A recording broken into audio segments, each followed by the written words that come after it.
अस्सलाम वालेकुम, सुबह खैर। कैसे हैं आप सब लोग? ठीक ठाक हैं, मज़े में हैं? अच्छा जनाब, मज़े में रहना बड़ा ज़रूरी है क्योंकि आप जब अपनी ज़िंदगी गुजार रहे होते हैं तो हर दिन को बड़ा अच्छा सा आपने गुजारना होता है और साथ साथ आपने ये भी देखना होता है कि किसी भी दिन की कोई मुश्किलात हैं तो उसको कैसे फेस करना चाहिए। अच्छा जी, आज के शो का आगाज़ करते हैं इस दुआ के साथ कि अल्लाह ताला हमारे घरों में खैर बरकत रखे, आप लोगों के घरों में खैर बरकत रखे और हमें नेकियां करने की तौफीक दे और साथ साथ ज़िंदगी की जितनी भी मुश्किलात हैं और इस ज़िंदगी में जितने भी मुश्किल लोग होते हैं उनको फेस करने की तौफीक अता फरमाए, सब्र के साथ और नेकी के साथ। अच्छा, अब एक बड़ी अच्छी सी टिप है जो मैं आपके साथ में शेयर कर देती हूँ कि सुबह उठ के अगर आपको लगता है कि भाई आपका जो फेस है वो थोड़ा सा उस पर स्वेलिंग हो रही है या आपको लगता है कि आपका फेस जो है उसको थोड़ा सा एक्टिव होना चाहिए इस सेंस में कि वो बहुत ज़्यादा थका थका लग रहा है या बड़ा लेथार्जिक आप लग रहे हैं, तो उसके लिए आप ये कर सकते हैं कि अच्छी ब्लड सर्कुलेशन हो, आपके फेस पे ग्लो आए, सुबह उठ के ज़रूर मुस्कुराया करें। जी हाँ, सबसे पहले तो आप अल्लाह का शुक्र अदा किया करें, सबसे पहले दुआएं पढ़ा करें और उसके बाद जैसे ही आप उठते हैं तो उठ के आप मुस्कुराया करें। इससे आपके जो फेशियल मसल्स हैं वो स्ट्रेच होते हैं और आपके फेस पर आ जाता है ग्लो, और ये एक बड़ी अच्छी टिप है। और इसके बाद फिर आप रूटीन के काम अंजाम दें। अच्छा जी, खबरों की बात करते हैं। क्या है जनाब खबरें कुछ इस तरीके से है कि कराची किला के डिफेंस में एक घर में सांप निकल आया। जी हाँ, तो ये खबर है जनाब कि इस घर में सांप निकल आया, जिस पर रेस्क्यू एहलकार फौरी तौर पर पहुंचे और सांप को पकड़ लिया। रेस्क्यू 1122 हुक्काम के मुताबिक सेंट्रल कमांड एंड कंट्रोल में इतला मौसूल हुई कि डिफेंस के फेज 8 में जुल्फिकार स्ट्रीट पर एक घर में सांप निकल आया है। इतला मिलते ही रेस्क्यू एहलकारों की टीम वहां रवाना कर दी गई। टीम ने घर में सांप ढूंढकर उससे काबू कर लिया और घर में मौजूद तमाम अफराद को भी रेस्क्यू कर लिया। एहलकारों ने सांप पकड़ने के बाद उसे मुतल्लिका इदारे के हवाले कर दिया है। अच्छा जी, इस तरह की चीज़ें जो है sometimes it happens in the home, घर में होती हैं, तो इसके लिए जाहिर सी बात है फ़ौरन आप मुतल्लिका इदारों को बताएं और उनको बुलाएं। और इसमें ना बहुत सारे लोग, कल बल्कि मैं इस हवाले से एक डॉक्यूमेंट्री भी देख रही थी ओवरऑल, तो उसमें एनिमल्स के बारे में बहुत ज़्यादा बात हो रही थी। तो कल मुझे पता चला कि भाई जो मगरमच्छ होते हैं ना, ख़ास किस्म के मगरमच्छ होते हैं, वो इंसानों के लिए बड़े ख़तरनाक होते हैं, जिसको कहते हैं क्रोकोडाइल। और एलिगेटर जो होते हैं वो इंसानों से डरते हैं और दूर भागते हैं, और दोनों की जो आपको शक्ल है बज़ाहिरी तौर पर एक जैसी लगती है। तो ज़रूर इसका ना फ़र्क ज़रूर जानिएगा अगर आपको इस बारे में इंफॉर्मेशन चाहिए हो कि बहुत सारे जानवर जो होते हैं वो आपके लिए हार्मफुल होते हैं और बहुत सारे ऐसे होते हैं कि वो इंसानों से ही दूर भागते हैं। तो मुझे बड़ी हैरत हुई, मैंने कहा मुझे तो आज तक लगता था सारे क्रोकोडाइल ही होते हैं और सारे ख़तरनाक होते हैं। फिर मुझे पता चला नहीं जी, एलिगेटर भी हैं, और एलिगेटर जो है वो इतने नुकसानदेह नहीं होते। फ्लोरिडा के जंगलात वगैरह में होते हैं, वहाँ पे अगर आप घूमने फिरने जाएं तो आप देखिए वहाँ पे जो नेशनल पार्क वगैरह होते हैं तो वहाँ एलिगेटर होते हैं और लोग गुजर रहे होते हैं। हम लोग सोच रहे होते थे ना ये जा रहे हैं, इनको कुछ कह नहीं रहे। तो ये स्पीशीज़ होती हैं डिफरेंट। अच्छा जी, अब बात करते हैं जी कराची के इलाके गुलिस्तान जौहर में जो है ये वाक़या पेश आया। ये वाक़या कुछ ऐसा है कि कराची के इलाके गुलिस्तान में जौहर में डाकू बंगले से जो है वो 43 लाख रुपए लेकर जेवरात के जो थे इस मालियत के जो जेवरात थे वो लेकर हो गए ये फ़रार। अच्छा जी, अब जब ये फ़रार हो गए तो ये जो डकैती का वाक़या है गुलिस्तान जौहर ब्लॉक 16 में पेश आया। मुल्ज़िमान ने घर में घुसने के बाद अहले खाना को यरगमाल बनाया और इस दौरान घर का सफाया कर गए। वाक़े का जो मुकदमा है वो दर्ज कर लिया गया है और पुलिस ने बताया कि मुल्ज़िमान काले शीशों वाली गाड़ी में आए थे। 3 डाकुओं ने बंगले में घुसकर वारदात की, जबकि चौथा जो है वो गाड़ी में ही बैठा रहा। पुलिस के मुताबिक मुल्ज़िमान ने शनाख्त छुपाने के लिए मास्क पहन रखे थे। अच्छा जी, ये तो हो गई है ये खबर जो मैंने आपके साथ में शेयर की। अच्छा, आज की सुबह जो है वो हमारे पास खबरें, हमारे पास जो खबरें हैं भाई बड़ी स्पेशल खबरें हैं। कराची में शारे फैसल से अगवा किए गए ये जो 2 अफराद थे इनको लाड़काना से बाजियाब कराया गया है। अच्छा जी, ये 2 अफराद जो हैं वो कराची से अगवा हुए, लाड़काना से ये बाजियाब हुए। अब SSP के मुताबिक लाड़काना जो है ये घंटी फाटक है उसके इलाके में पुलिस ने कार्रवाई की और मुगवियों और गिरफ्तार मुलजिम को कराची पुलिस के हवाले कर दिया। SSP अहमद फैसल के मुताबिक लाड़काना से बाजियाब होने वालों में बच्चा भी शामिल है, जबकि पुलिस ने कार्रवाई में खोखरा पार कराची के एक अगवाकार और रिश्तेदारी मुलजिम को भी जो है वो गिरफ्तार कर लिया है। तो ये जी सूरत हाल है हमारे शहर की, जिसमें इस तरह के आए रोज़ के वाक़यात हैं। मौसम की कुछ बात कर लेते तो मौसम इसी तरीका ये है कि मतला जो है वो जुज़वी तौर पर अबर आलूद है और सुबह के औकात में सूरज और बादलों की जो आंख में चुली है वो जारी है। और पारा मैं आपको बता देती हूँ कि आज शहर कराची का जो कम से कम दर्जा हरारत है वो 26 डिग्री सेंटीग्रेड रहेगा और शहर का जो मौजूदा दर्जा हरारत है वो रहेगा जी 28 डिग्री सेंटीग्रेड। तो हवा में जो नमी का तनासुब है वो रहेगा 81%। इसके अलावा जो है वो शहर का फ़िज़ाई मयार तसल्ली बख्श नहीं है। तो अपने शहर को साफ़ रखें, अपने शहर का ख्याल रखें, पोल्यूशन से दूर रहें। और कैसे रहें वो तो जाहिर सी बात है, गाड़ियों का धुआं है, गंदगी है और दीगर अमामिल हवा में शामिल होते हैं। इससे हमें बचना है। अल्लाह ताला हमारे शहर को जो है वो तरक्की दे और आगे लेके जाए, और इसके लोगों को भी ये एजुकेशन मिले, अवेयरनेस हो कि जी हमने कचरा नहीं फैलाना है। इसके साथ ही यहाँ वक्त तो एक ब्रेक का, ब्रेक के बाद वापस आएंगे, फिर करेंगे ढेर सारी बातें।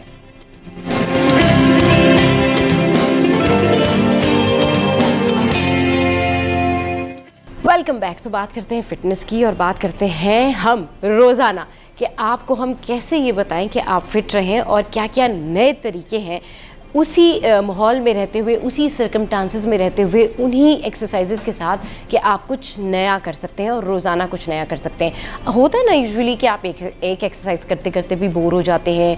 आप एक बहुत सारी टाइम से अगर कोई एक ही तरीके से एक्सरसाइज कर रहे हैं, एक ही रूटीन में है, तो थोड़ा बहुत आप बोर हो जाते हैं। लेकिन अगर ये आपके लाइफ के को हेल्दी रखने में काम आती हैं तो ये बड़ी अच्छी बात है।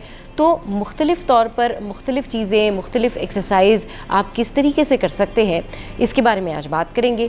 जैसे कि अगर आप रोज़ाना एक्सरसाइज करते हैं तो आप एक दिन योगा, एक दिन एक्सरसाइज और एक दिन वॉक कर सकते हैं। इससे आपको बोरिंग भी नहीं होगी, इससे आपको ये प्रॉब्लम भी नहीं होगी कि नहीं आप एक ही हर रोज़ एक ही जैसा दिन का आगाज़ करते हैं, या फिर कुछ एक्सरसाइजेज जो हैं वो आपको बॉदर करती हैं, प्रॉब्लम करती हैं।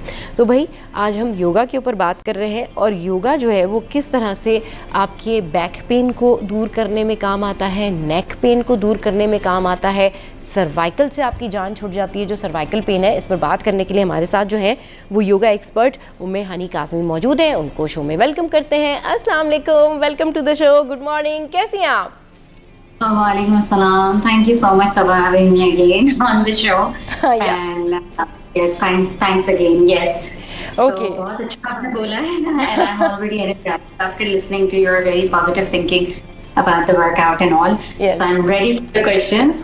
So yeah. Okay. उम्मे हानी, किस तरीके से हम जो है वो योगा कर सकते हैं कि हमारी जो गर्दन का दर्द है, ये जो ख़वातीन में कमर का दर्द होता है, वो दूर हो सके, इनफैक्ट मर्द हजरात भी अगर वो चाहते हैं तो? जी बिल्कुल, सब अगेन बहुत जबरदस्त क्वेश्चन है। People don't pay attention to these places of our body. People they don't pay attention to these part of our bodies. क्योंकि हम नेक पेन हमें बहुत it's very common nowadays. हमें जो है वो बैक पेन बहुत कॉमन हुआ है। अच्छा, लोग हमारे जो है वो बहुत छोटी छोटी चीजों को अवॉइड कर रहे होते हैं। अगर आपको फीवर, आपको बैक पेन हो जाए तो पीपल दे अवॉइड इट। अगर आपको बैक पेन के साथ फीवर होता है तो you should straight go to the doctor. लेकिन उससे पहले कि रीजन क्या है इन पेन का, इट जस्ट कि आप अपनी बॉडी को इतना स्टिफ कर लेते हैं कि वो फिर आप एक कांस्टेंट पेन में रहने लगते हैं। ये आपके जो अपर नेक एरिया होता है, इनको हम ट्रैप्स कहते हैं। जब आपका नेक ज्यादा मूव नहीं करता, most of the time you look down on to your phone, you are working on to the desk, आप अपने शोल्डर्स को ड्रॉप कर रहे हैं, आप हंच कर रहे हैं अपनी बैक को, जिसकी वजह से आपके यहाँ अपर नेक एरिया के जो मसल्स हैं जिनको हम ट्रैप्स कहते हैं, ये स्टिफ होना शुरू हो जाते हैं। फिर क्या होता है कि जो हमारा इतना बड़ा हेड है ना इसका वेट हो जाता है, जिसकी वजह से हमारी स्पाइन भी डिस्टर्ब होता है, हमारा पोस्चर भी खराब होता है, और ये सीधा इम्पैक्ट आता है हमारे लोअर बैक के ऊपर। अच्छा, लोअर बैक का भी पेन का मसला ये होता है कि जो हमारे लोअर रिब्स से अपर पेल्विक एरिया तक जो हमारा मसल होता है, ये स्ट्रेच इतना नहीं हो पाता। अब हम क्या करते हैं उसको स्ट्रेच करने के लिए, अच्छा ये चीजें दोनों कनेक्टेड होती हैं। अगर आप नेक रोल्स वगैरह कर रहे हैं नेक अपने पेन को कम करने के लिए, तो आपने लोअर बैक एक्सरसाइजेस भी करनी है। बट अगर आप ये दो एक्सरसाइजेस भी कर रहे हैं तो आपको ग्लूट्स और हैमस्ट्रिंग की एक्सरसाइज भी करनी चाहिए। सबसे पहले तो वो लोग जो ऑफिस में बैठ के काम कर रहे होते हैं उनको इश्यूज ज्यादा आते हैं। इवन यूजुअली आजकल तो everyone is having this pain because of a lot of use of the mobile, tab and all, posture सही नहीं होता, टीवी फोन वगैरह यूज करते हुए। तो आपने सिर्फ जो है ना वो बैठ के अपने नेक रोल शुरू करने। जब आप नेक शुरू करते हैं उसमें आप अपना जो नेक है वो ऊपर की तरह स्ट्रेच करते हैं। By the way this is a very good pose for the face yoga as well. जब आप नेक स्ट्रेच कर रहे हैं, आप एक्सहेल कर रहे हैं, तो आप यहाँ स्ट्रेट अवे आप जो है अपने फेस मसल्स में एक एक्टिवेशन फील करते हैं, एक लाइट स्ट्रेचनेस फील करते हैं। But you have to always keep your face muscles relax when you doing such exercises. उसमें क्या होता है, साथ साथ आपके इमोशंस भी स्टेबलाइज होते हैं और आप अच्छा फील कर रहे होते हैं कि oh yes we are doing something for ourself with the conscious, with the presence of mind. तो उसमें जब आप नेक रोल्स करते हैं तो बेसिकली ये ट्रैप्स जो है ना, स्टिफनेस ये कम होना शुरू होती है। तो उसमें आप नेक पर कर रहे होते हैं, फिर उसको ईयर को जो है अपने साइड शोल्डर तक लाते हैं, एक्सेल करते हुए आप चिन जब यहाँ लाते हैं तो आपको ऑटोमेटिकली सर्वाइकल इंप्रूव होना शुरू होता है। क्योंकि आप हेड डाउन कर रहे हैं, चिन आपकी जो है वो चेस्ट तक आ रही है एंड आप upper neck area to your head आप फील कर रहे होते हैं इस प्रॉपर स्वीट स्ट्रेच को, जो it's a very important stretch to reduce your cervical and it actually improves your sleep order as well. सही।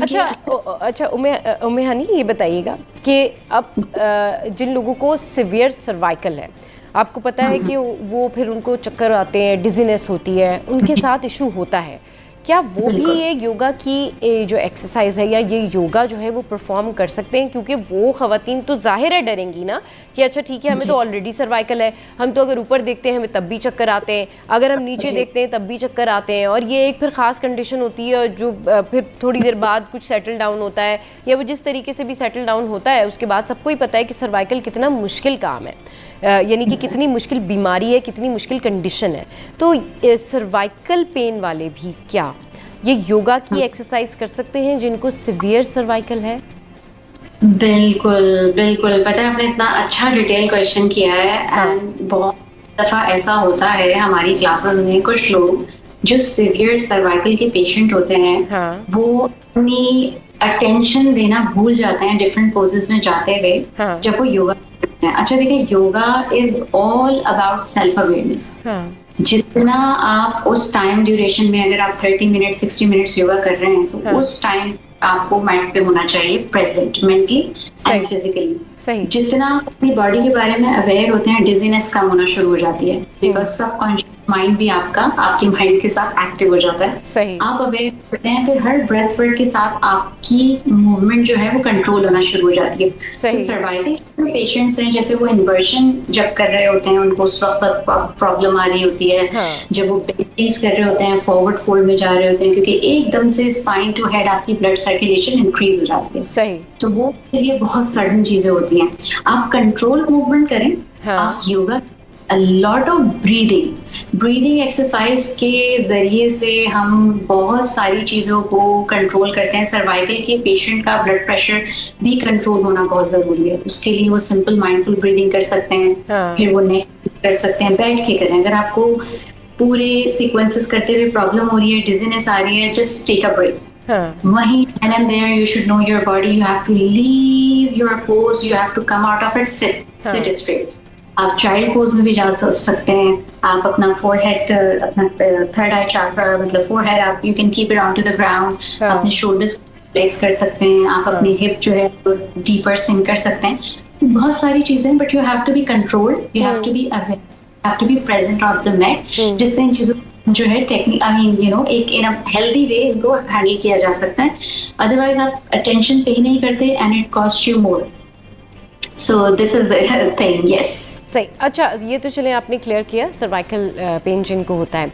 अब ये बताएं कि योगा, अब बहुत सारे ऐसे खवातीन हैं, बहुत सारी ऐसी लड़कियां हैं जो ऑलरेडी एक्सरसाइज कर रही होती हैं, तो उसके साथ वो योगा भी कर सकती हैं अलग से। जैसे मैंने कहा कि अगर आप स्किप करके ट्रेनिंग करना चाहते हैं, एक दिन आपने एक्सरसाइज कर ली, कोई जिम सेशन ले लिया जिसमें आप जो करना चाहते हैं अपने बॉडी के अकॉर्डिंगली वो कर लिया, फिर उसके बाद एक दिन आपने योगा की क्लास अटेंड कर ली या योगा कर लिया घर में ही, या अगर आप जाते हैं योगा सेंटर या ट्रेनर के साथ हैं तो कर लिया, या ऑनलाइन एंड ऑल दैट। या फिर अगर एक दिन आप चाहते हैं कि मुझे वॉक करनी है और आज मुझे सिर्फ वॉक करनी है और अच्छा जो है ना वो चहलकदमी करके वापस आके कुछ ब्रेकफास्ट करना है, तो क्या ये रूटीन कंटिन्यू हो सकते हैं? क्योंकि जब हम पोर्शन मील्स की बात करते हैं तो sometimes it happens with the people कि वो बोर हो जाते हैं एक ही रूटीन से कि रोज़ाना जिम, रोज़ाना योगा। तो क्या ये स्किप ट्रेनिंग हो सकती है? जी बिल्कुल हो सकती है। देखिए, हमारे पास डिफरेंट टाइप ऑफ लोग होते हैं, डिफरेंट टाइप ऑफ माइंडसेट होता है। कुछ लोग ऐसे भी होते हैं जो हफ्ते में 3 दिन योगा और 2 दिन स्ट्रेंथ कर रहे होते हैं। देखिए, exercise in any form is as mandatory for you as the food is important for your body. ठीक। सो अगर आप 3 दिन स्ट्रेंथ करना चाह रहे हैं, 2 दिन योगा करना चाह रहे हैं, ये भी ठीक है, but you need to again understand your body requirement. हाँ। क्या आपकी बॉडी को ज्यादा स्ट्रेंथ ट्रेनिंग की जरूरत है, या आपकी बॉडी को डीप स्ट्रेचिंग और बैलेंसिंग और मोर फोकस की जरूरत है? ठीक। So it's all about the combination you built for your health. तो इसमें अगेन डिपेंड करता है, आप आप सिंपल योगा भी कर सकते हैं, आप फॉर्मल पिलाटे भी कर सकते हैं, आप स्ट्रेंथ ट्रेनिंग कर सकते हैं, आप weight training. And for the female and for those people who goes to work on daily basis for 8 to 9 hours, they sit on their workstations. I would prefer कि वो योगा तो जरूर करें, डीप स्ट्रेचिंग, ब्रीदिंग मस्ट करें, and some of the weight training, very light training. You don't have to do a lot of 3-5 kg weights. You can just pick up 1-2 kg weight, and you can just do the arms up and down until you get tired. अपनी को because आपके लिए जो है ना, lower back के साथ आपके जो साइड मसल्स होते हैं, जो आपके रिब केज से अपर पेल्विक एरिया तक आ रहे होते हैं, ये स्ट्रेच करना बहुत जरूरी है। तो different kind of exercises must हैं। स्ट्रेंथ में आप इतनी स्ट्रेचिंग नहीं कर पाते जितनी आप योगा में कर पाते हैं, तो आपकी बॉडी खुलना भी उतना ही जरूरी है फॉर बेटर मूवमेंट। अदरवाइज ये होता है कि सिर्फ आप अपर बॉडी वर्क कर रहे हैं या आप सिर्फ लेग्स कर रहे हैं, सिंपल आपने कोर कर ली, क्या होता है कि मसल स्टेप होना शुरू हो जाते हैं। Again, gym is as important as yoga. So it just you have a combination and set of exercises which is good for your health, your body, your mind. Yes. सही। अच्छा, ये तो दोनों चीज़ें क्लियर हो गई। अब ये बताएं कि अब एक लड़की है या लड़का है, उसको अपने आप को पीसफुल रखने के लिए, अपनी पर्सनैलिटी में चेंज लाने के लिए योगा करना है, जबकि उसका मसला जो है वो फिटनेस नहीं है, उसका मसला जो है वो वेट लॉस नहीं है, उसका मसला जो है ये है कि मेरी पर्सनैलिटी इन्हेंसिव लगे, पीसफुल, मेरे अंदर जो है वो ठहराव आ जाए। तो किस तरह से फिर योगा का जो है ना वो स्टार्ट किया जाए? फिर आप क्या सजेस्ट करते हैं, उनके लिए कौन सी एक्सरसाइजेज होती हैं योगा की? अच्छा, इस तरह के लोगों के लिए जो है ना, मैं ऑलवेज सजेस्ट करती हूँ कि आप थोड़ा सा रेस्टोरेटिव योगा की तरफ आए, आप जेंटल योगा की तरफ आए, आप यिन यांग कॉम्बिनेशन की तरफ आए। अच्छा, एक माइंडसेट बड़ा मैटर करता है योगा में। इवन एक्सरसाइज, अगर आप बेड माइंड के साथ आप जा रहे हैं मैट पे, so only that side will get stronger, क्योंकि आप की जो इंटेंशन है ना, वो जैसे हम यूजुअली कहते हैं कि आपकी नीयत का सही होना बहुत जरूरी है। अगर हम खुद को तरह भी चेंज लाना चाहते हैं ना, जैसे अगर हम एक तरह का जैसे खाना, या अगर हमने किसी जगह का एक खराब डिश खा ली और हम बीमार हो गए, तो क्या होता है, हम कर देते हैं उसे। तो that's how your personality and your habits work. अगर कोई चीज आपको ट्रबल दे रही है, so the first step is always difficult, you have to change. वो चेंज आने के लिए you have to struggle again. बिल्कुल हमारे साथ योगा में भी ये होता है, शुरू के 1-2 महीने जिन लोगों ने कभी योगा अपनी लाइफ में नहीं किया होता, it's so difficult to come and show their self again and again on the mat. तो उनको हम यही कहते हैं कि 2-3 महीने पे अगर आप फील करते हैं अबाउट योरसेल्फ, आपको आपकी नींद इंप्रूव होती है, आपके मूड स्विंग्स बेटर होना शुरू होते हैं, आपकी ब्लड से देखिए बहुत सारी बॉडी पार्ट्स ना आपके इंप्रूव होना शुरू हो जाते हैं। कभी आपने अपने नेक को ऊपर से नीचे तक मूव ही नहीं किया, ये ट्रैक्स आपके स्टेप हो, but when you start moving it for 2-3 months, you start feeling good. Oh wow, I'm flexible, I'm moving, I can look up, I can look down, I can smile. So that's what happens. The first step is always difficult. You just have to come with the mindset positive. No matter what, I am gonna try. I will try hard, and then I will try hard. Yeah. So first time, we don't say if you are here, if you have just shown up, you have to do everything. No, take your time. पहले तो आपने खुद को understand करना है कि मेरी capacity, मेरी लिमिट क्या है, किस हद तक। बहुत सारे चेंज होते हैं, because I used to be like थोड़ा सा मैं एग्रेसिव होती थी, but I become so calm and now I become like a good listener. I started problem and I realize कि मेरी, जब आप सुनना शुरू करते हैं ना, तो चेंज वैसे ही आना शुरू हो जाता है, आपको अपनी प्रॉब्लम्स छोटी लगना शुरू हो जाती है।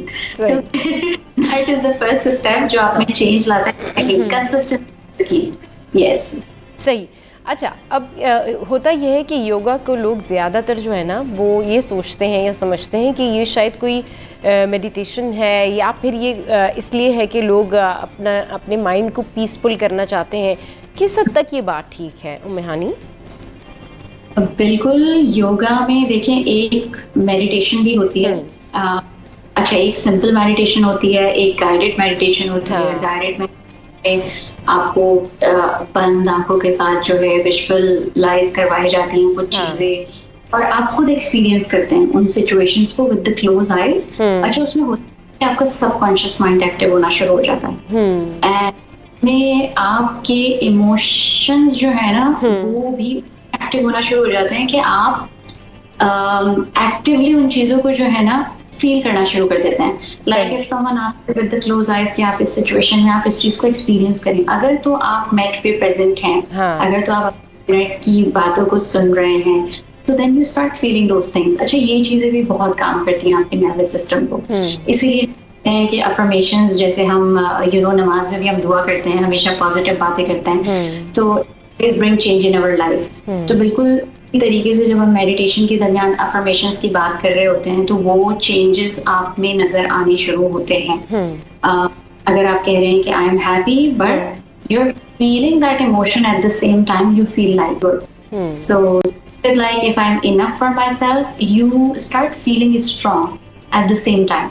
सो ये चीजें जो है ना मेडिटेशन, गाइडेड मेडिटेशन में आती हैं, and even in simple yoga classes जब हम पावर योगा, डीप स्ट्रेचिंग या हम इस तरह की चीजें कर रहे होते हैं, उसमें जो हमारी 5 to 10 मिनट्स की जो हमारी मेडिटेशन होती है at the end of the session, जिसमें आप अपनी बॉडी का एक एक part from your crown of your head to sole of your feet, every चीज आप रिलैक्स कर रहे होते हैं, तो you start feeling different, you start feeling and at the end of the session you become completely a different, I mean the happy person, you know, so that's what, and it's true actually. Yes. Okay, चले जी, बहुत शुक्रिया उम्मे हानी, बहुत अच्छी बातें हमने की। और बात ये है कि योगा जो है वो सिर्फ एक एक्सरसाइज नहीं है, योगा आपके जो है ना दिमाग के लिए बड़ा अच्छा है, आपके मेंटल पीस के लिए बड़ा अच्छा है, और जब आप कंटिन्यू करते हैं तो फिर आपको पता चलता है कि क्या डिफरेंस है लाइफ में, क्या डिफरेंस है आपकी पर्सनैलिटी में। चलिए जी, उम्मे हानी हमारे साथ मौजूद थी, उनका बहुत शुक्रिया, योगा एक्सपर्ट। अब यहाँ वक्त एक ब्रेक का, ब्रेक के बाद वापस आएंगे, फिर अगले सेगमेंट को कंटिन्यू करेंगे।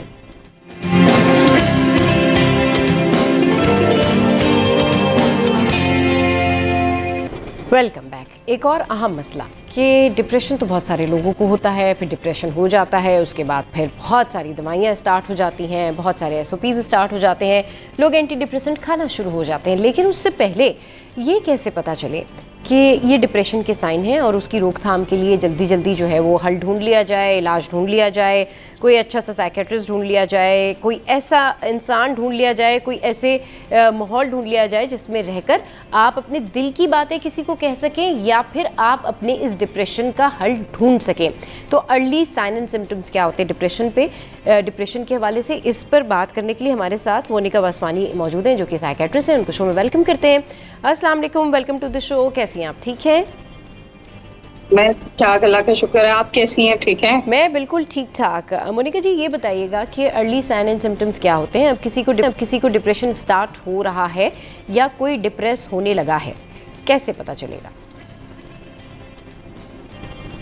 देखिए, सबसे जो स्टार्टिंग होती है वो यूजुअली ओवर थिंकिंग से ही होती है, जो मेरा एक्सपीरियंस है। ठीक है, right. People tend to overthink, मतलब लोग ज्यादा सोचना शुरू कर देते हैं, और वो भी ज्यादातर नेगेटिव सोचें ज्यादा होती हैं। ठीक है, जो पुरानी सोचें, जैसे कि आप पुरानी बातों में सोच रहे हैं कि 10 साल पहले क्या हुआ था, 5 साल पहले क्या हुआ था, मेरे साथ इस तरह क्यों हुआ, या मतलब इस तरह की सोचें जो आपको तकलीफ दें या आपको परेशान कर दें। ठीक है, और उसकी वजह से जो बिल्कुल स्टार्टिंग में जो सिम्टम्स आते हैं वो ये होते हैं कि आपकी अक्सर लोग कंप्लेन करते हैं कि हमें अटेंशन, बाकी तो सब ठीक है, लेकिन हम अटेंशन एंड कंसंट्रेशन का इशू आता है बहुत ज्यादा। अच्छा। लोग फोकस नहीं कर पाते हैं, फोकस बहुत ज्यादा लोगों का जो है ना प्रॉब्लम करना शुरू कर देता है। सही। फिर उसके बाद जो है वो फिजिकल सिम्टम्स आना शुरू हो जाते हैं, जैसे स्लीप की कंप्लेन बहुत कॉमन होती है।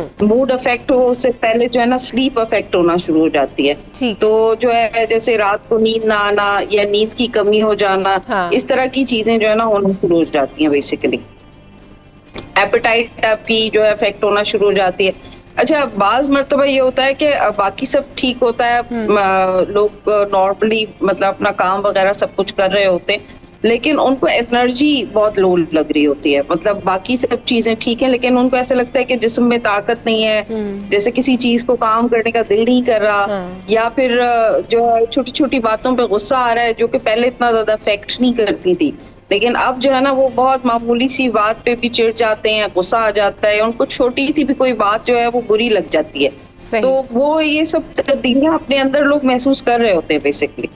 सही। अच्छा चले, ये तो आपने अर्ली साइन एंड सिम्टम्स बता दिए कि आपकी भूख गायब हो जाती है, नींद की कमी हो जाती है, पुरानी बातें, पुराना ट्रॉमा लोग सोचने पे मजबूर हो जाते हैं कि जी पहले हमारे साथ ये हुआ था, या फिर लोग रिवेंजफुल हो जाते हैं। डिप्रेशन की एक साइन ये भी होती है कि लोग ये सोचते हैं कि अगर किसी ने मेरे साथ ये किया है तो इसका तो मुझे बदला लेना ही है।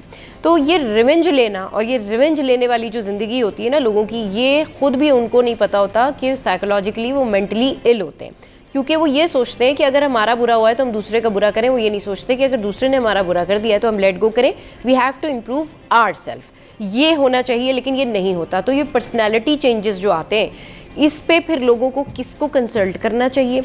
अपनी इस कंडीशन को देख के कि नींद नहीं आ रही, भूख नहीं लग रही, ओवर थिंकिंग है, फोकस नहीं हो रहा, दिल नहीं लग रहा, आप लोनली हो रहे हैं, तो इस साइन एंड सिम्टम पे अर्ली पहले किसको कांटेक्ट करना चाहिए? और अगर आप किसी डॉक्टर को कंसल्ट नहीं करते, किसी साइकेट्रिस्ट के पास नहीं जाते, तो घर में मौजूद लोग ही कैसे इसके ऊपर काबू पा सकते हैं? किसी डिप्रेसिव शख्स को किस तरीके से डिप्रेशन से बाहर निकाला जा सकता है?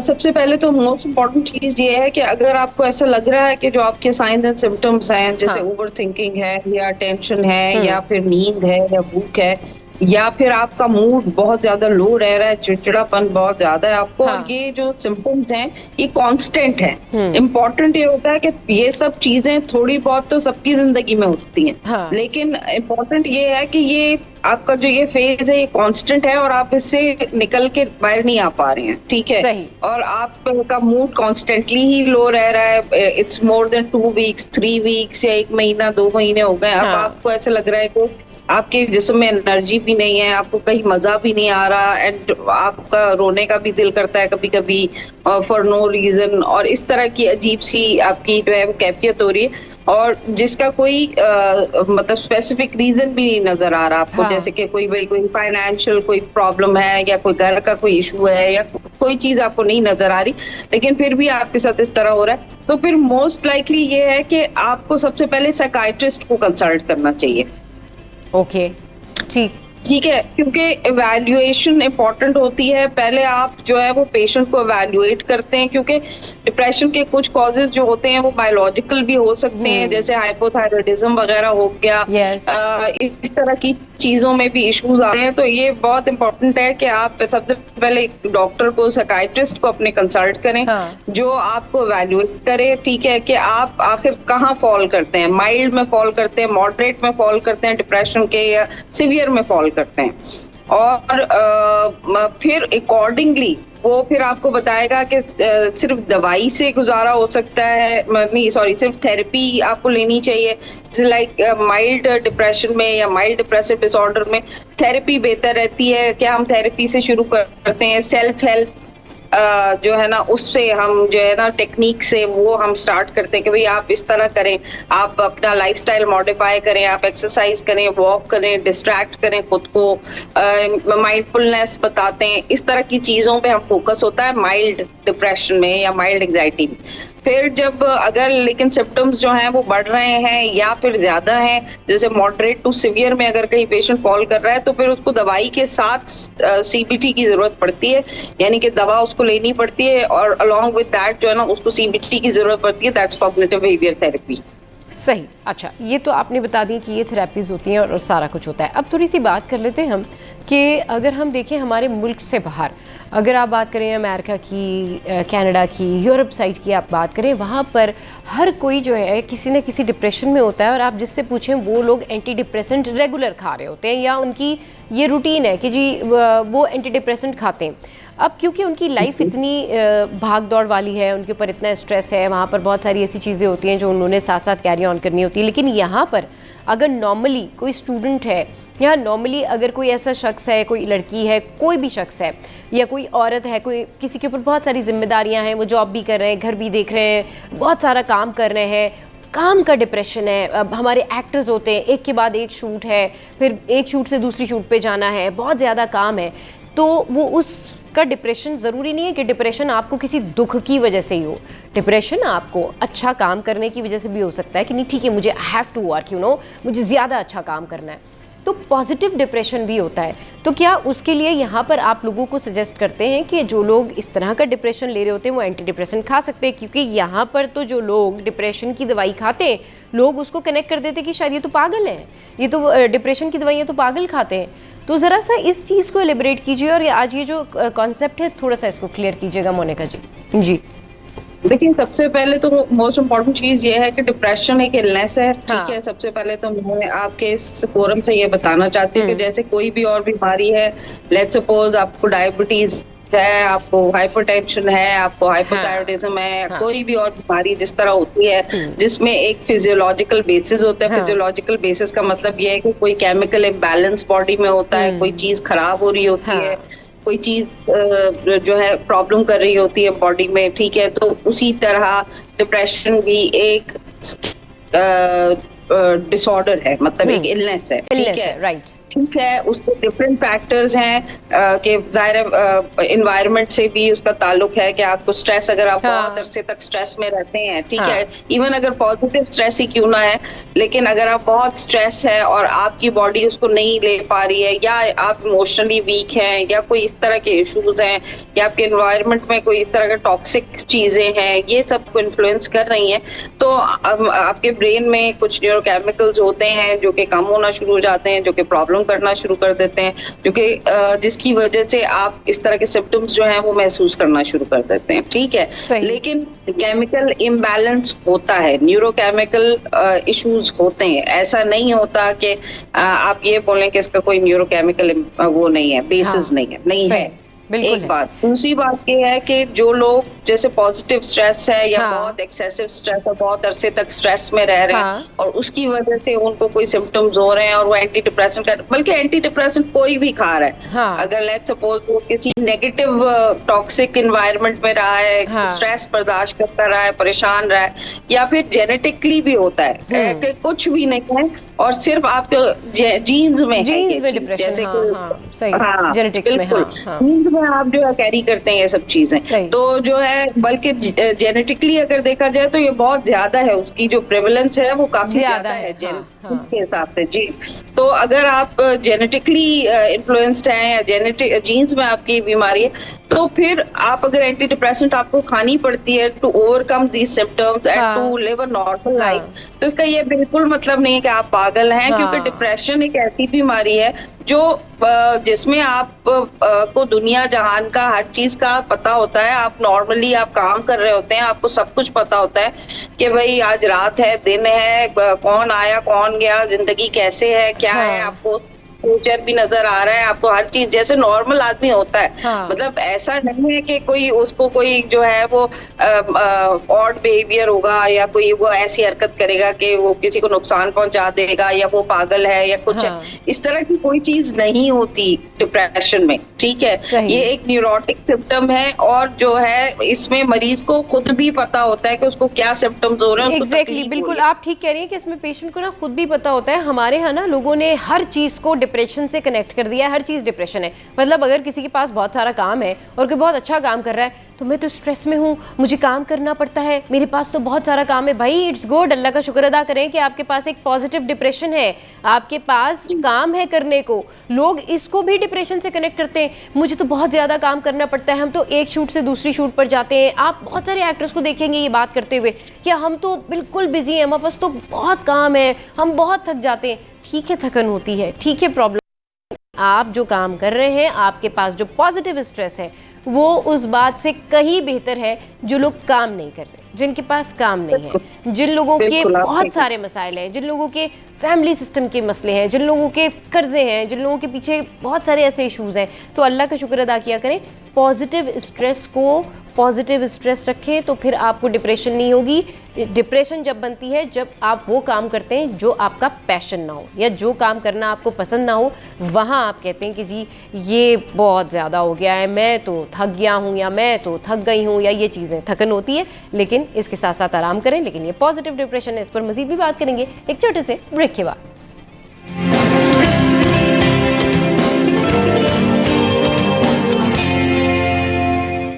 Welcome back. तो डिप्रेशन के हवाले से हम बात कर रहे हैं कि इससे कैसे जो है वो बाहर आया जाए। क्या ये कंडीशन है, क्या ये बीमारी है, क्या ये डिजीज़ है, क्या ये ख़त्म नहीं होती? इस पर बात करने के लिए मोनिका वसवानी हमारे साथ है। अच्छा मैम, मैं आपसे ये पूछना चाहूँगी कि अगर कोई अपने डिप्रेशन के ऊपर काम करना शुरू करे, थेरेपी करे, मतलब कंसल्टेशन की तरफ जाएं, साइकेट्रिस्ट से मिलें, तो कितना टाइम लग जाता है लोगों को डिप्रेशन से बाहर आने में या इस खास किस्म की कंडीशन से बाहर आने में? मैं उन लोगों की बात कर रही हूँ जो वाकई किसी वजह से डिप्रेशन का शिकार होते हैं, वाकई उनके ब्रेन में जो है वो केमिकल इम्बैलेंस हो रहा होता है। I am not talking about superficial journal depression जो कि हर एक को है, मैं उनके बारे में बात कर रही हूँ जिनकी वाकई डिप्रेसिव कंडीशन होती है। तो कितना टाइम लगता है उनको मुकम्मल तौर पर उस कंडीशन से बाहर आने में?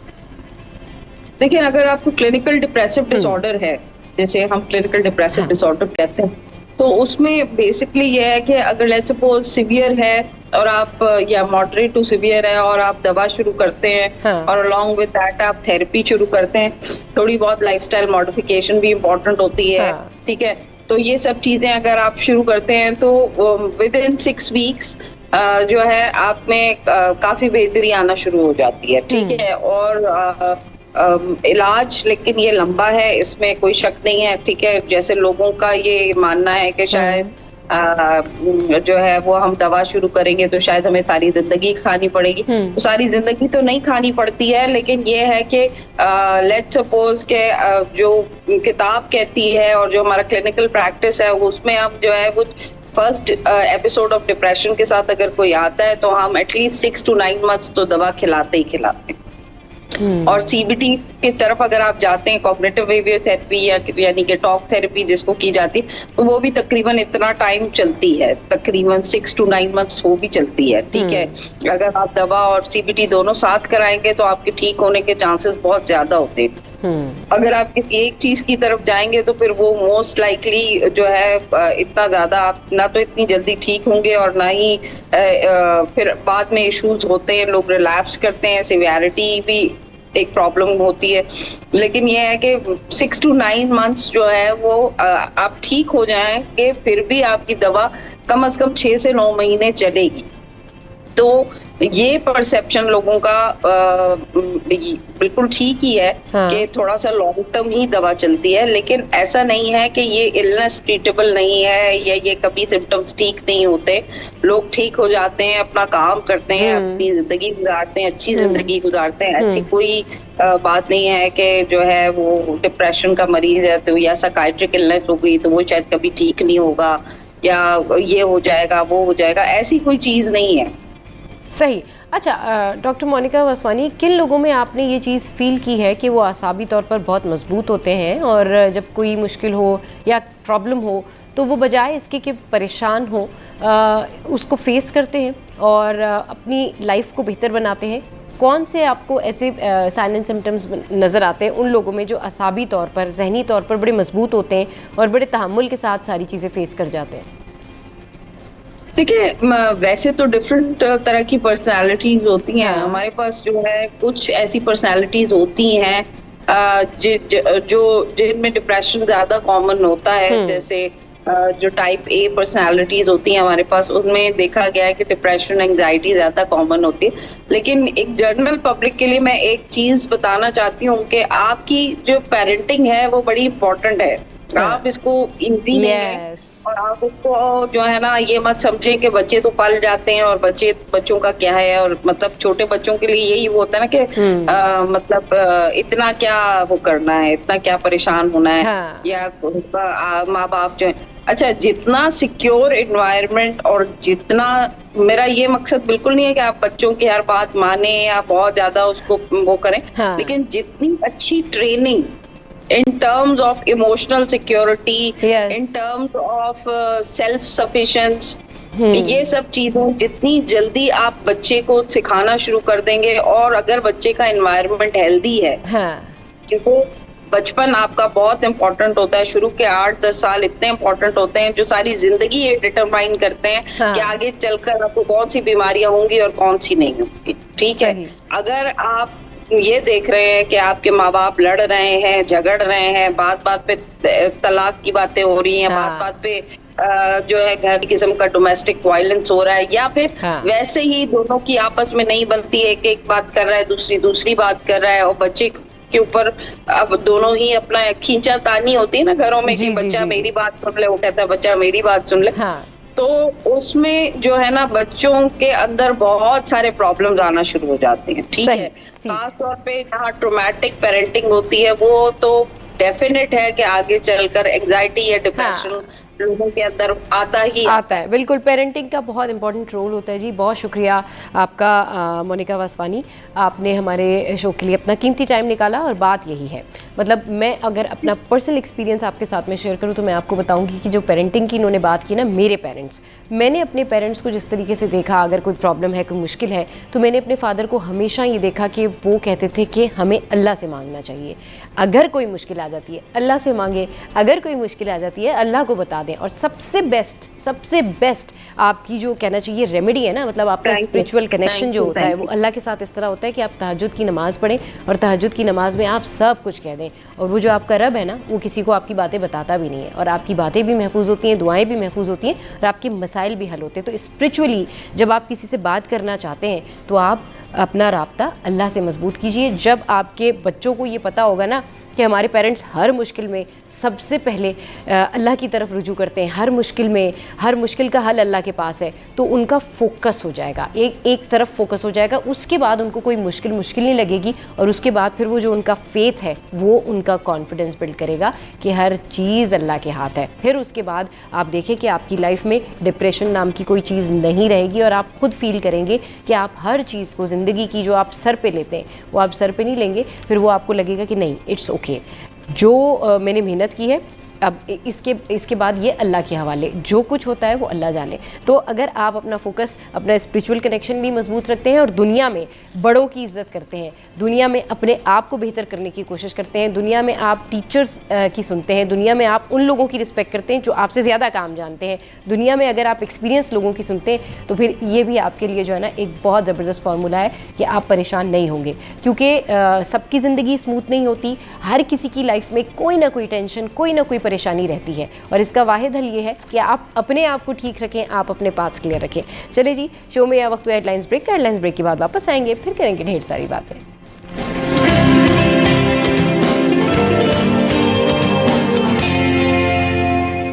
Welcome back. कुछ बात करते हैं म्यूज़िक से रिलेटेड। अच्छा, पाकिस्तानी म्यूज़िक में बहुत अच्छा काम हो रहा है, और हमारे यहाँ पर जो यूथ है वो भी इस मामले में बहुत ज़्यादा इन्वॉल्व है। और आप देखें कि नए जो है ना वोकलिस्ट अब मंजर आम पर आ रहे हैं, और लोग बड़ी तादाद में आगे आ रहे हैं, और गिटार प्ले करने का शौक़ जो है वो न सिर्फ लड़कों में बल्कि लड़कियों में भी अब बहुत ज़्यादा हो गया है। और बहुत अच्छे तरीके से गिटार प्ले करती हैं लड़कियाँ, फिर वोकलिस्ट भी होती हैं, साथ साथ गाने भी गा रही होती हैं। तो टैलेंट जो है ना वो पाकिस्तान में भरपूर है। मैं बात कर रही हूँ जी सारा बकार की, जो कि गिटारिस्ट भी हैं, वोकलिस्ट भी हैं। शो पे इन्होंने हमें ज्वाइन किया, इनको शो में वेलकम करते हैं। अस्सलाम वालेकुम, welcome to the show. Good morning Sara, how are you? Hello, अस्सलाम वालेकुम, I am great, how are you? I am fine. अच्छा जी सारा, ये बताइए कि कब से कर रही हैं आप गिटार प्ले, कब से आप म्यूज़िक का हिस्सा हैं, कब सोचा कि स्टार्ट करना है, और क्या फ्यूचर प्लान्स है? मेरी बहुत एक डिफरेंट सी जर्नी है। Right. When I was grade 6 तो मुझे बड़ा शौक हुआ कि मैं गिटार बजाऊं एंड स्टफ। मैंने अपने अब्बू को बोला and he bought me a guitar, और मैं ग्रेड 6 में छुप के लाइक म्यूजिक टीचर से गिटार सीखती थी, लाइक आफ्टर स्कूल, बिकॉज उस टाइम तो सब बोलते ना like you have to study and everything. तो उसके बाद फिर बस वो ओ लेवल्स के बाद वो कुछ छूट सा गया। फिर इसके बाद my brother was like listen, तुम्हें हमेशा से शौक था, so why don't you join NAPA, national institute of performing arts. So since I was in Karachi, मैंने वो ज्वाइन किया, और मैं वो 1 साल के लिए गई थी just for a guitar course. But when I went there it was so proper. उन सब थ्योरीज भी सिखा रहे थे, साथ में प्रैक्टिकल भी गिटार था, बहुत सारे और सब्जेक्ट्स थे म्यूजिक के, विच आई नेवर इमेजिन कि अच्छा ये भी होता है। और उसकी वजह से मैंने 1 साल के बजाय 4 साल का वहाँ से डिप्लोमा किया। It was an amazing journey. मैं उस टाइम पे अपने बैच की एक वाहिद गिटारिस्ट थी और honestly it was very difficult, क्योंकि लगता ऐसा है कि मतलब आपने गिटार पकड़ा आप बस बजा रहे हैं, ऐसा नहीं है। मतलब पूरी इसके पीछे थियरीज हैं, म्यूजिक थियरीज हैं। फिर बीइंग अ फीमेल गिटारिस्ट आपके हाथ बड़े नाजुक होते हैं बार बार तकलीफ होती है। तो मेरे टीचर्स बहुत अच्छे थे वहाँ पे। फिर मुझे ज़ैर मोइनुद्दीन वहाँ पे डिक्शन की क्लास लेते थे, तो मैंने उनसे भी क्लासेस ली और मैंने उनके साथ परफॉर्म भी किया। सो आई वाज वेरी लकी कि उनकी वजह से, नैपा की वजह से प्रेसिडेंट हाउस ऑफ पाकिस्तान में मैंने परफॉर्म किया इस्लामाबाद। फिर फैज़ अहमद फैज़ की शादी लाहौर में परफॉर्म किया उनके साथ। It was a great honour for me. सही। वहाँ से मतलब that was 2017 when I join नैपा। तो वहाँ से मेरी सारी जर्नी स्टार्ट हुई है। और उसके बाद फिर when I was in my 4th year तो मैंने और मेरी कुछ फ्रेंड्स ने मिलके एक गर्ल बैंड भी बनाया। अच्छा, क्या नाम था उस गर्ल बैंड का? So we made a girl band, उसका नाम था फ्यूजन गर्ल्स। ओके। उसमें हम लोग 5 लड़कियां थी। मैं गिटारिस्ट थी, एक लीड वोकलिस्ट थी, एक वायलिनिस्ट थी, एक पियानो, एक बेसिस्ट। ओके। तो आई थिंक वो कराची का पहला बैंड था गर्ल बैंड और it was like really great. बस उसकी कुछ अपनी डिफिकल्टीज होती हैं क्योंकि उनकी वो स्पेसिफिक टाइमिंग्स हैं। उसके बाद फिर एक की शादी हुई, then I got married and move to the States and then अभी तीसरे की शादी हो रही है, 4th ऑलरेडी मैरिड थी और 5th भी हो गई। बस वो आई थिंक 1 साल हमने परफॉर्म भी किया। हमें बहुत पसंद थी, बहुत मुश्किल जर्नी थी, but I think it was like worth it. चलिए जी, ठीक है, आपसे मजीद भी बात करते हैं, लेकिन यहाँ वक्त है एक ब्रेक का।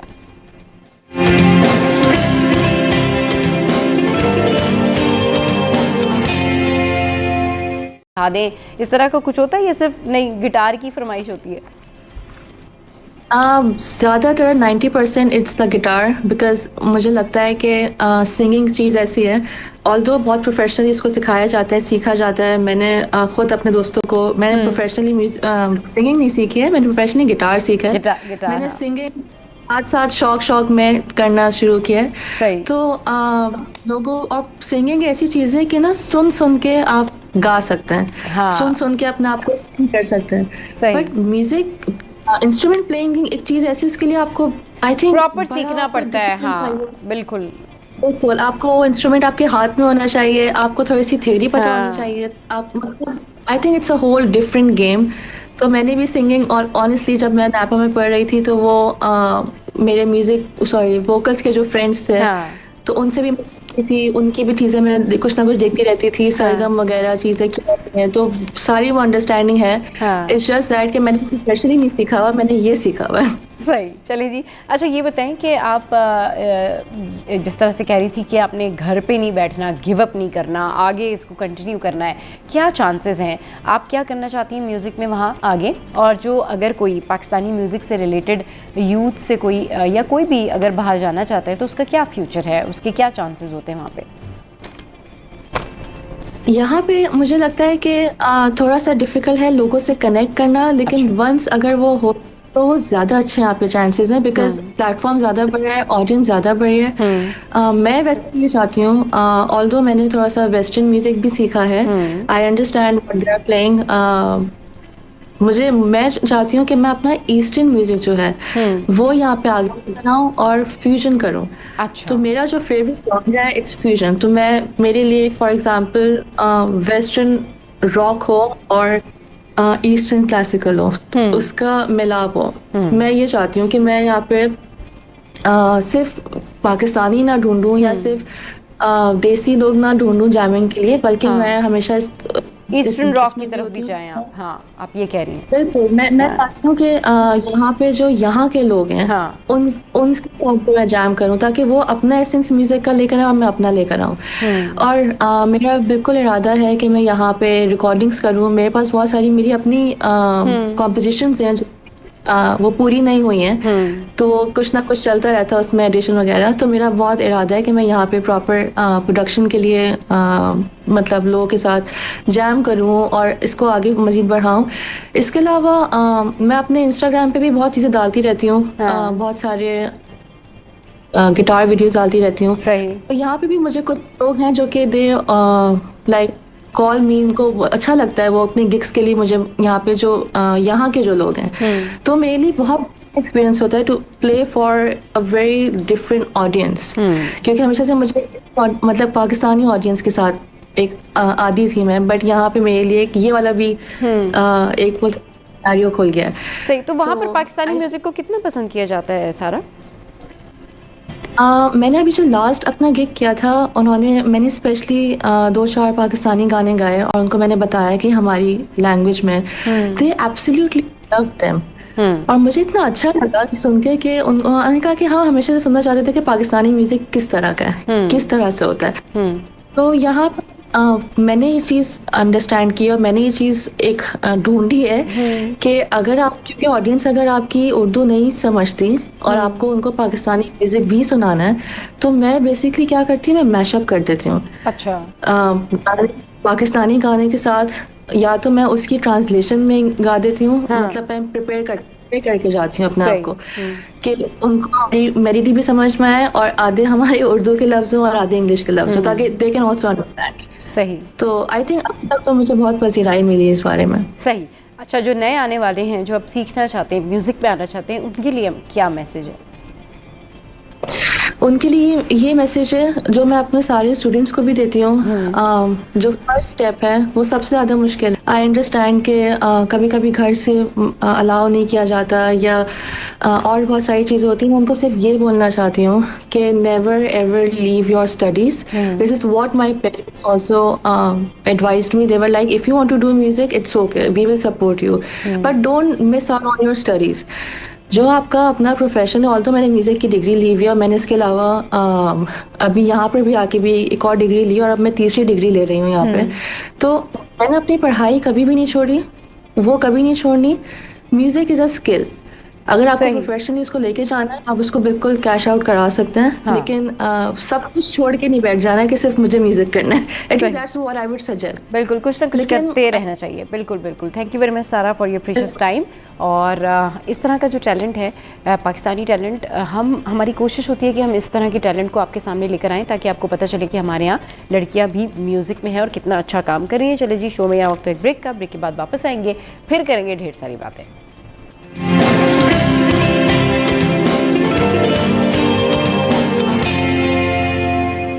हैं, ये आपकी हड्डियों को मजबूत बनाते हैं। और अगर हम हर्बल जड़ी बूटियों की तरफ चले जाते हैं, तो मैं आपको उससे पहले एक और बहुत ही आसान और सस्ता नुस्खा बताती हूँ। जी जी, बताइए। और वो ये है कि पान खाने का चूना इंसान के लिए बहुत ताकतवर है। उसको खाने का तरीका ये है कि आप 1 कप दही लें और उसके अंदर 1/4 टीस्पून खाने का जो पान में लगाने का चूना होता है उसके अंदर मिलाएं और इस दही को खा लीजिए। अल्लाह के फजल से कुदरती तौर पर आपकी हड्डियों को कैल्शियम मिलेगा। हड्डियां ना सिर्फ ये कि मजबूत होंगी, बल्कि आपके अंदर एक अजीब सी ताकत आ जाएगी। ये बड़े जोड़ों के लिए भी और छोटे जोड़ों के लिए भी बहुत ज्यादा फायदेमंद है। और दर्दों के लिए आप इसी चूने के अंदर थोड़ा सा 1 पिंच हल्दी भी डाल लें इसी दही के अंदर, तो आपके लिए एक बेहतरीन टॉनिक बन जाएगा। छोटे बच्चे जो शीतवार हैं, जो पैदा हुए हैं, माएँ चाहती हैं कि अपने बच्चों को बहुत मजबूत बॉडी दें, तो बचपन से उनका ख्याल रखना इस तरह जरूरी है कि एक मिट्टी के सकोरे में थोड़ा सा चूना आप ले लें। आजकल तो बाजार में अवेलेबल है, भुजा हुआ चूना मिलता है। थोड़ा सा चूना ले लें और मिट्टी की हंडिया ले लें या मिट्टी का सकोरा ले लें। थोड़े से चूने में फुल पानी भर दीजिए। और अगली सुबह जब आप देखेंगे तो पानी के ऊपर एक लेयर सी होगी। उस लेयर को हटाकर 1 टीस्पून, अगर आपका बच्चा पीजर पीता है तो उस पीजर के अंदर 1 चमचा इस पानी का डाल दीजिए। नहीं तो आप ऐसे ही चमचे से पिला दीजिए, किसी चीज के साथ डालकर मिक्स करके पिला दीजिए। अब ये यकीन करें गुड़िया की ये एक ऐसा टॉनिक है कि हम तमाम बहन भाइयों ने, आज ही मैं डिस्कस कर रही थी कि अल्हम्दुलिल्लाह माँ ने हमें बचपन में इसी पानी का इस्तेमाल कराया। अल्हम्दुलिल्लाह, अल्लाह का फजल है कि सब लोग अल्लाह के फजल से सही हैं। क्योंकि अब हम लोग ना असलियत से, असल चीजों से दूर होते जा रहे हैं और दवाओं की तरफ हमारा फोकस ज्यादा है। हाँ। इसलिए हमारे पास बीमारियों का रेशो बहुत ज्यादा बढ़ गया है। सही, इसके साथ हम पम्पकिन सीड बेहतरीन है। ठीक, अच्छा। इसके साथ से अलसी के बीज बेहतरीन है, वो किसी भी तरह अपने खाने के अंदर शामिल कर लें। हाँ। और एक मैं नुस्खा बताती हूँ जी जी कि यशमानंदा जिसे कहते हैं अजगन नागोरी। सही, अजगन नागोरी, अजवाइन और जनाबे वाला कलौंजी। आपको पता है कि कलौंजी में अल्लाह ताला ने बहुत शिफा रखी है। बिल्कुल, हाँ, मौत के हर चीज की उसमें शिफा है। जी जी। तो कलौंजी, अजगन नागोरी और जनाब अजवाइन हम वजन लेकर पीस कर इसको पाउडर बना के रख लें और सुबह शाम पानी के साथ अगर इसका इस्तेमाल करें तो कुदरत की तरफ से हड्डियों के अंदर ना सिर्फ ये कि मजबूती पैदा होगी बल्कि हड्डियों का दर्द भी खत्म हो जाएगा। सही, यानी और छोटे बड़े जोड़। सही, जी जी जी, कंटिन्यू कीजिए। बड़े जोड़ ये होते हैं, ये है बड़े जोड़, ये वाले घुटनों के बड़े जोड़ है। जी जी। इसके अलावा ये हमारे छोटे जोड़ होते हैं। हाँ। तो इन छोटे जोड़ों के लिए भी बहुत फायदेमंद है ये नुस्खा। इसके अलावा मूसली सफेद, आपने शायद सुना हो, जी जी बिल्कुल, छोटी छोटी सी लकड़ियां सी होती हैं, और मूसली काली, ये भी बहुत जबरदस्त कुदरती विटामिन जी है इसके अंदर। इसको पीस कर इस्तेमाल करें किसी भी तरह, आसान और सस्ती चीजें, लेकिन चूंकि मालूमात ना होने की वजह से हम इन चीजों से दूर हैं। इन चीजों को अपनाएं और अल्लाह के फजल से आप अपनी हड्डियों को बड़ी से बड़ी बीमारी से निजात पालेंगे। पूरे यकीन के साथ इस्तेमाल करें, अल्लाह ताला बेहद शफा देगा। सही, अच्छा, ये तो हड्डियों के हवाले से हमने बात की ना। अच्छा, कुछ लोगों को ना क्या होता है कि वेन्स का भी इशू होता है, उनकी वेन्स भी वीक हो रही होती हैं या फिर मस्कुलर उनको प्रॉब्लम हो रही होती है, वो लोग क्या करें, उनके लिए कोई रेमेडी है? मस्कुलर पेन जो है ये इंसान को असाबी तौर पर तोड़ देता है और ये इतना खतरनाक होता है। देखिए, कुछ हमें अपने दर्दों का तो पता चल जाता है, हाय मेरे यहाँ दर्द है, हाय दर्द है, वहाँ दर्द है, क्योंकि मस्कुलर पेन का पता नहीं चलता जब तक हमारा डॉक्टर तशखीस ना करे। इसके लिए पम्पकिन सीड और तरबूज, मैं आपको बताऊं तरबूज खाने का तरीका। हाँ। और वो आपके मसल्स को किस तरह मजबूत कर देगा, आपका मस्कुलर पेन यूं खत्म हो जाएगा कि लाल तरबूज जब काटते हैं तो अल्लाह के फजल से वो लाल रंग का होता है। ये लाल रंग का हिस्सा अपने घर में किसी को भी खिला दीजिए, पूरा लाल तरबूज वही मीठा होता है। अब छिलके के साथ जो व्हाइट हिस्सा होता है ना, जी जी, तो अल्लाह के फजल से उस व्हाइट हिस्से को आप पहले लाल हिस्सा खिला दें, किसको जो भी करना यूज करना, जो छिलके हम फेंक देते हैं, उन छिलकों में जो व्हाइट तरबूज है उसको आप निकाल लें काट के छुरी के साथ, और इसको फोक के साथ रोजाना खाएं, कम से कम आधा घंटा। आप ये यकीन करें कि आपका मस्कुलर पेन चुटकी बजाते निकल जाएगा, आपको पता ही नहीं चलेगा किस तरह अल्लाह ताला ने आपके मस्कुलर पेन में शफा दी। और ये तमाम चीजें हमें अपने इस्तेमाल में रखनी चाहिए। सिर्फ हमें मालूमात की कमी होने की वजह से अल्लाह ने हर चीज में शिफा ही शिफा रखी है।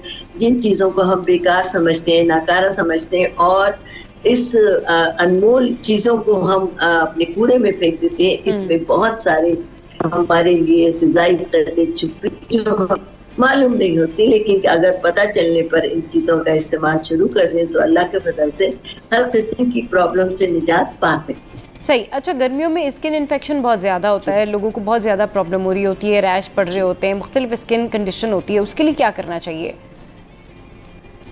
जी मेरी गुड़िया, मैं आपको बताऊं कि गर्मियों में कुछ लोगों की स्किन पर इस कदर बच्चों के गर्मी दाने निकल आते हैं बेहद, और स्किन पर ऐसे रैशेस होते हैं, पसीना जिन लोगों को आता है उनकी तो हालत ही बुरी हो जाती है।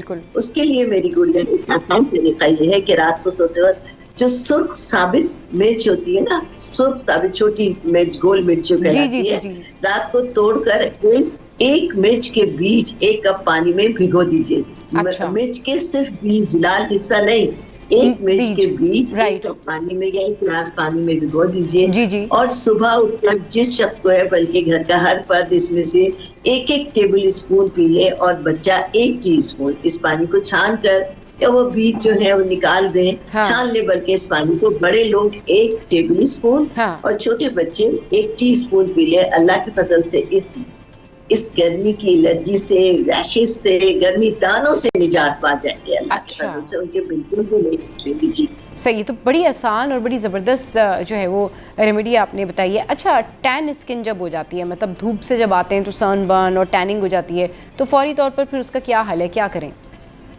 देखिए, जब हम गर्मी में हाँ। धूप से बाहर आते हैं, एक तो डार्क कपड़ों का इस्तेमाल कम से कम करें। सही। क्योंकि जितना डार्क कलर हम पहनते हैं, हाँ। सूरज की शुआएं उतनी ज्यादा हमारी तरफ माइल होती हैं और हमारी बॉडी को, हमारी स्किन को जला देती है। इसके लिए एक बड़ा आसान सा एक मैं स्प्रे वाटर आपको बनाना बता रही हूँ। जी जी। और जो भी लोग हैं वो इस पर इस्तेमाल करें। सही। कि एक खीरे का जूस निकाल लें। खीरे को अगर आप क्रश करेंगी तब भी उसका बहुत सारा पानी निकल आएगा। उस पानी को निकाल लें, उसके अंदर उतना ही अर्के गुलाब मिला लीजिए कि वो एक बोतल पानी की, स्प्रे की बोतल बन जाए। उसके अंदर चंद पत्ते आप पुदीने की जो पत्ते, सिर्फ पत्ते उसके अंदर डाल दीजिए और किसी बोतल में भर लीजिए। अर्के गुलाब, खीरे का जूस और पुदीने की पत्तियां, और इसको अपने आप फ्रिज में रख दें या अपने बाथरूम में रख दें।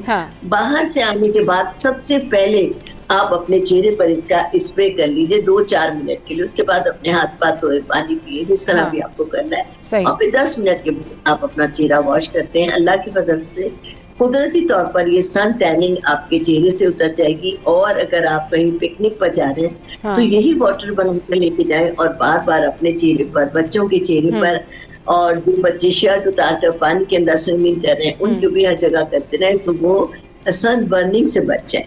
अच्छा, तो ये मतलब ये रोज बना के रख सकते हैं या वीकली अगर ये ज्यादा क्वांटिटी में बना के रख लें तो ठीक है, चल जाएगा उतना? देखिए, अगर आप फ्रिज में रखेंगे तो 1 हफ्ते चलेगा, लेकिन अगर आप वॉश रूम में रखेंगे तो 2 से 3 दिन बस एनफ है। बेशक खराब ना हो, लेकिन आप तीसरे दिन नया पानी बना लीजिए, कोई मुश्किल नहीं है। कोई कुछ नहीं है। ब्लेंडर में डालकर भी इसको ब्लेंड कर सकती हैं। कैरके गुलाब के साथ खीरे को डालकर ब्लेंड कर लें और फिर इसको आप छान लीजिए। या पहले आप ब्लेंडर को अंदर जूसर के अंदर आप खीरे को डालकर उसका जूस निकाल लें, फिर उसके अंदर अर्के गुलाब मिला ले, बराबर मिलाकर एक स्प्रे की बोतल में भरना है बस। सही। अच्छा रानिया पा, ये बताइएगा कि जिन लोगों को बहुत ज्यादा हिचकियां लग रही होती हैं या फंदे लग रहे होते हैं वो क्या करें? जिन लोगों को बहुत ज्यादा हिचकियां लग रही होती हैं, फंदे लग रहे होते हैं, वो बहुत ज्यादा परेशान होते हैं, मैं आपको इसका एक बहुत ही आसान इलाज बताती हूँ। जी जी। एक तो पानी बेतहाशा पिए, दूसरे कलौंजी लेकर उसकी थोड़ी सी धुनी दे। अच्छा। कलौंजी को 1-2 कोयले दहकाएं और उसके बाद थोड़ी सी कलौंजी डालकर अपना मुंह खोलकर लंबी सी ब्रीदिंग ले लीजिए। की वजह से तो एक लंबे लंबे सांस लें कलौंजी के, आपकी पेट रुक जाएगी। पानी की कमी से होती है आपको हिचकियां जब। सही। चलिए जी, ये तो बड़ी ज़बरदस्त आपने रेमेडी हमारे साथ में शेयर की है। अच्छा रानी अब्बा, क्योंकि अब गर्मियां हैं, अब स्किन केयर के हवाले से कई ऐसी सारी चीज़ें होती हैं जो डिस्कस करनी होती हैं। ये बताइए कि अब अगर 2 टोन स्किन हो जाए तो उसका क्या हल है, उसके लिए क्या किया जाए? देखिए, 2 टोन स्किन के लिए आजकल तो बहुत ज्यादा लोगों को मालूमात भी हो गई है कि एक कच्चा आलू ले लीजिए। अच्छा। कच्चा आलू लेने के बाद उसको कद्दूकश कर ले, सबसे बेहतरीन ये। उसके बाद उसका पूरा रस निकाल लीजिए, उसके अंदर एक नींबू निचोड़ लीजिए, और आपके पास अगर जौ का आटा है या कॉर्नफ्लावर है तो इसको इस पानी को निकाल के अपने पास रखें। और 1 टीस्पून आप उसी वक्त एक बेहतरीन सी क्रीम भी बना सकते हैं कि 1 टीस्पून कॉर्नफ्लावर ले लीजिए या आप जौ का आटा ले लीजिए, और उसके अंदर ये जो अपने पास पानी बना रखा है ये मिला के और अपने चेहरे पर 5 से 10 मिनट के लिए मास्क की तरह लगाएं। और फिर अपने हाथों को अच्छी तरीके से वॉश करने के बाद गीले हाथों से अपने चेहरे का मसाज करें और फिर अपना चेहरा देख लीजिए, हाथ पाँव देख लीजिए, गर्दन देख लीजिए। अल्लाह के फजल से सारी टैनिंग खत्म हो जाएगी और चेहरा बिल्कुल ऐसा लगेगा कि अभी अभी आपने शायद ब्लीच करवाई है या आप लंदन का एक विजिट करके आएंगे। अरे वाह, जबरदस्त। ये बताएं, पफी आइज के लिए क्या किया जाए? स्वेलिंग हो जाती है आंखों के नीचे, बहुत खवातीन परेशान होती हैं रोजाना। कुछ खवातीन का ये रेगुलर इशू है कि उनकी आंखें जब वो सो के उठती स्वेल हो रही होती हैं, क्या करें? अच्छा मेरी गुड़िया रानी, मैं इसकी रेमेडी तो बता रही हूँ, लेकिन जिन खवातीन की या जेंट्स की बच्चों की जिनकी आंखें भी मुस्तकिल पकी रहती हो, सबसे पहले अपने डॉक्टर का जरूर चेकअप कराएं, क्योंकि खुदा ना खास्ता किडनी की प्रॉब्लम से भी ये सब हो सकता है। इसको रिपोर्ट इग्नोर ना करें। इसके अलावा जो टी बैग हैं, जब हम चाय बनाते हैं उसके जो टी बैग्स मिलते हैं उसको अपने कर दीजिए। जिन लोगों को ये ऐसी है उनको हैबिचुअल हो जाता है और वो सोकर उठते हैं या देर तक सोए तो उनकी पपी आइस हो जाती है, तो वो अच्छी नहीं लगती। तो आप ये टी बैग्स जो आपके जाया हो चुके हैं, इस्तेमाल हो चुके हैं, उससे फेंकिए नहीं, बल्कि किसी शॉपर में करके अपने फ्रीजर में रख दीजिए। और जब आप सोकर उठे तो दिन में किसी वक्त मुंह हाथ धोने के बाद 10 मिनट के लिए रिलैक्स होकर बैठिए और एक टी बैग ठंडा जो आपके फ्रीजर में था, एक आंख पर, दूसरी आंख पर 2 टी बैग्स रखकर इससे आपकी आंख पूरी ढक जाए। 10 मिनट के लिए रिलैक्स होकर टेक लगाकर बैठ जाइए अल्लाह के फजल से। 10 मिनट के बाद दोनों टी बैग्स हटा दीजिए, फिर आप देखिएगा अपनी आंखें तो हैरान हो जाएंगे कि आपकी जो पफीनेस से आपकी जो स्वेलिंग है एकदम गायब हो। चलिए जी, बहुत शुक्रिया रानिया आपा, आपने अपना कीमती टाइम हमारे शो के लिए निकाला और बहुत सारी मुफीद बातें की हैं। और बात यही है कि जो नेचुरल चीज़ें होती हैं ना, ये बहुत पावरफुल होती हैं, इनको ज़रूर आप अपनी ज़िंदगियों में शामिल करें और ये अप्लाई करके देखें, आपको बहुत फ़ायदा होगा। चलिए जी, शो का टाइम जो है वो एंड अप हो गया है। आज का शो आपको कैसा लगा ज़रूर बताइएगा। हमारी सोशल साइट पर हंसते रहिए, मुस्कुराते रहिए। Keep watching city at 10।